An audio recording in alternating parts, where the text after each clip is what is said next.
রংপুরের পীরগঞ্জে ২০টি পরিবারের যাতায়াতের একমাত্র রাস্তা ৩ মাস হলো বন্ধ করে রেখেছেন প্রভাবশালী আনোয়ার হোসেন। ঘটনাটি পীরগঞ্জ উপজেলা রান্নাতপুর ইউনিয়নে ঘোলা গ্রামে ঘটেছে।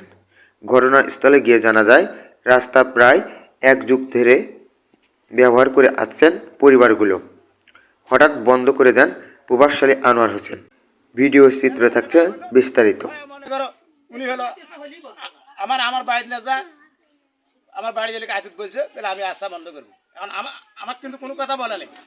এখন হুট করি আমি সকালবেলা উঠি কাজত গেছি আর আসি দেখি রাস্তা বন্ধ।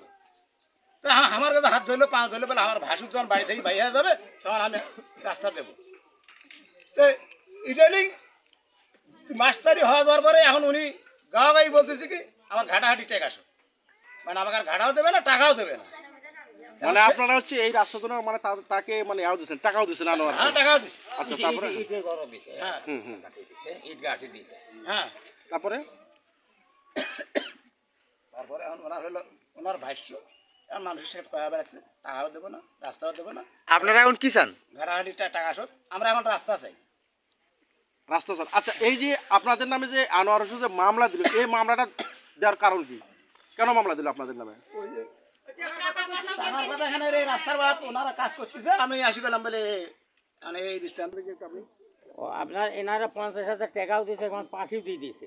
হ্যাঁ, পাঁচি কত টাকা গেছে, ৩০,০০০ টাকাও দিছে, পাঁচি গাছি দিছে। সেই জন্য আমি জমি দেবো, জমি দেওয়ার অঙ্গীকার করে পরে আর কলাও দেয় না, কলা দিবে না, যাচ্ছেন যাও, পরে ফের রাস্তা বন্ধ করছে।